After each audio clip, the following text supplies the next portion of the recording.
নরসিংদীতে রোপা আমনের বাম্পার ফলন হয়েছে। কিশোরগঞ্জ, সুনামগঞ্জ, ভৈরব সহ পার্শ্ববর্তী জেলা থেকে আসা শ্রমজীবীর ধান কাটার কাজ করছে জেলার বিভিন্ন অঞ্চলে। এবার খরচের তুলনায় ফলন ভালো হওয়ায় খুশি চাষিরা। আর মাঠ পর্যায়ে সব ধরনের সহায়তা দিচ্ছে কৃষি বিভাগ। মাহবুবুর রহমানের প্রতিবেদন জানাচ্ছেন মাহমুদ আক্তার।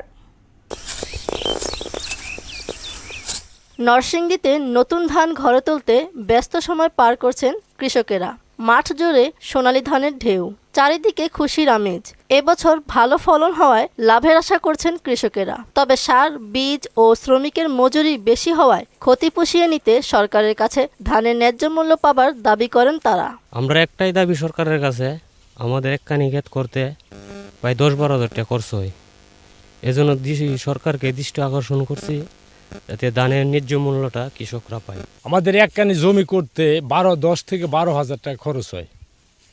সার স্প্রের দামটা যদি একটু কমায় দিত সরকার, আমাদের কৃষকের খুব উন্নত হইতো। সারের দাম বেশি, লেবারের দাম বেশি, এগুলো মিলাই আমাদের খরচ হয়েছে বেশি, কিন্তু ফলন বেশি হয়েছে।